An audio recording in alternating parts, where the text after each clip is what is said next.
Hey everybody, Reefgrrl here, and welcome to my channel. This video is about the automatic top-off system I've set up for my in-progress 600-gallon build. What I'm showing you here is the sump section of that build, 265 gallons. My tank's not here yet, so this is what I have. This part of it is running as a complete system, temporarily. I've come up with an ATO setup that I'm hoping will be able to ultimately handle the entire system, both sump and tank, and take care of the associated evaporation. One thing I've already learned is that this system, as it's running right now, evaporates roughly 3 gallons of water a day. I'll show you what I've set up to add that water back in consistently and accurately. And before we get into that, I would love it if you haven't already, if you'd subscribe to my channel. And while you're over there, hit that notification bell so you can stay up to date with the progress of this build. And what I've been showing you here is the contents of my Reef. I emptied the 90-gallon, brought it over here, and split it between these two stock tanks. I'll be doing an update on this entire setup in the coming weeks. Okay, enough of that. Let me show you how I set up my ATO. We started the process off by upgrading our RODI system by adding an additional membrane. We put in a new sediment filter and a new carbon block. Here's a tip from Reef dudes. Always make sure to flush a new carbon block before you actually use it to make your RODI water. Here's the white pale results. This water was gray. So, thanks for that tip, Devin. I guess I'd assumed that this sort of thing would have been done as part of the manufacturing process. Obviously not. One component of the ATO design is this 1/2-inch vinyl hose. I bought 100 feet. It's never bad to have too much, right? Right? I chose the Seachy Ultra Zero utility pump to transfer water between the RODI storage and the ATO reservoir. I had several reasons for this choice. One reason was the ultra-long cord. It's 10 feet. I knew the pump would be in the bottom of a deep container, and I didn't want to have an extension cord right near the opening of the container in case I ever dropped it when I was trying to unplug it. With this 10-foot cord, it's worry-free. It can reach a long way. This pump is hefty, and it might seem trivial, but it doesn't need suction cups to keep it in place because of its weight. This makes it much easier to get off the bottom.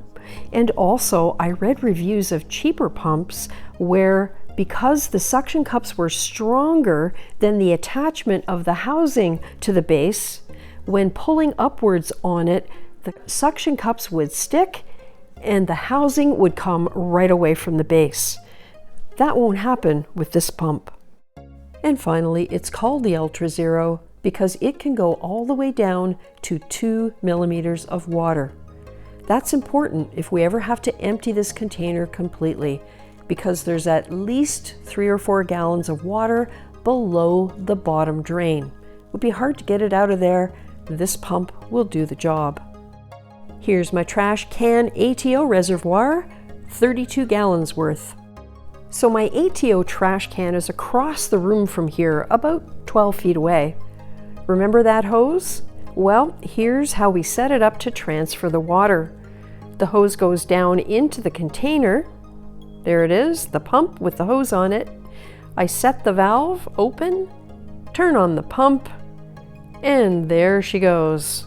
Up to the ceiling, all the way across, and down again into the trash can.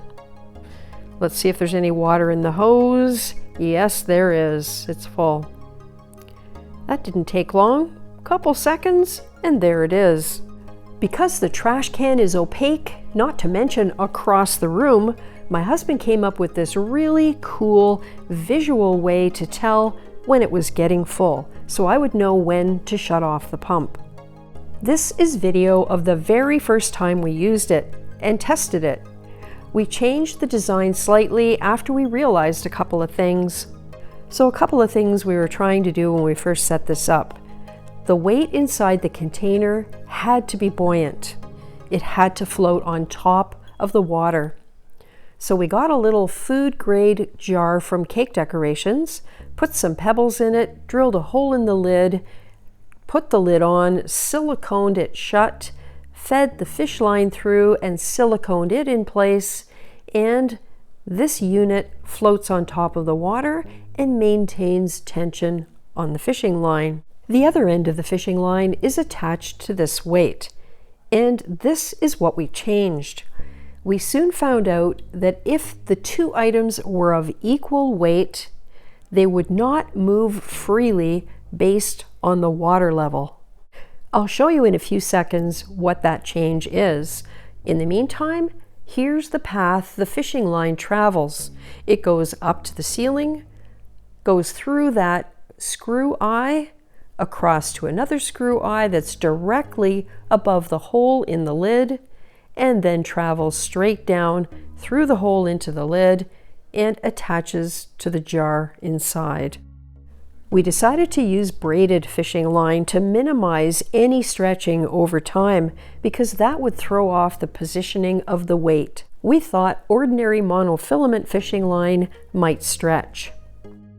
After some trial and error, we discovered this little 6-inch long piece of 1x1 wood did the trick. It maintained enough tension on the line to keep moving, and it allowed the float inside to stay on top of the water. Perfect. As in most systems, the ATO triggers are located in the return section of the sump. That's this 100-gallon stock tank. This fancy little thing is my quick visual check of water level.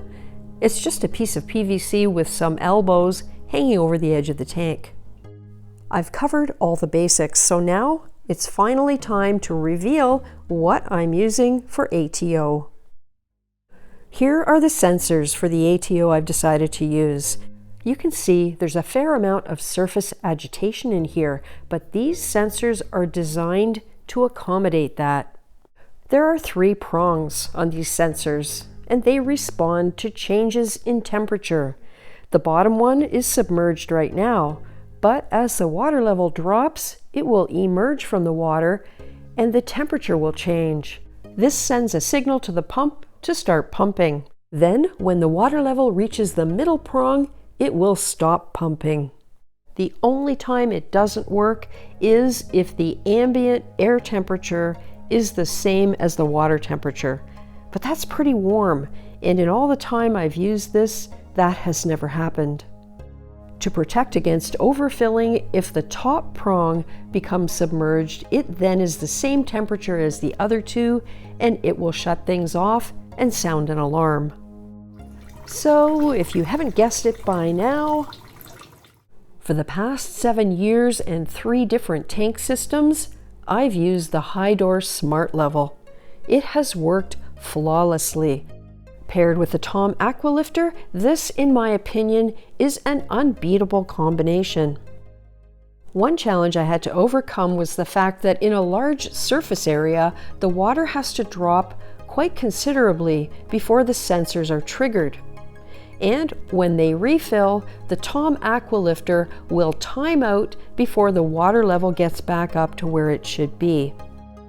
And to solve this problem, I decided to use 2 side by side with the sensors very slightly offset, so that one or the other would keep running until the water level reached the proper point.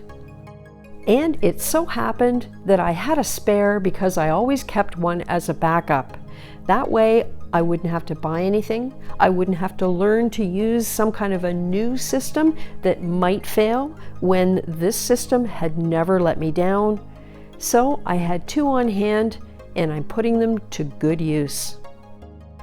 And I really hope I don't have to wait too much longer to find out whether this thing is going to work on the whole system. That'll have to be an update video when my tank finally arrives, and I almost said if. Oh my God. Thanks so much for watching. Stay safe, everybody. Had my first flood. Yeah, I shut the pump off, but I did not shut the valve off. So yeah, it looks like a siphon.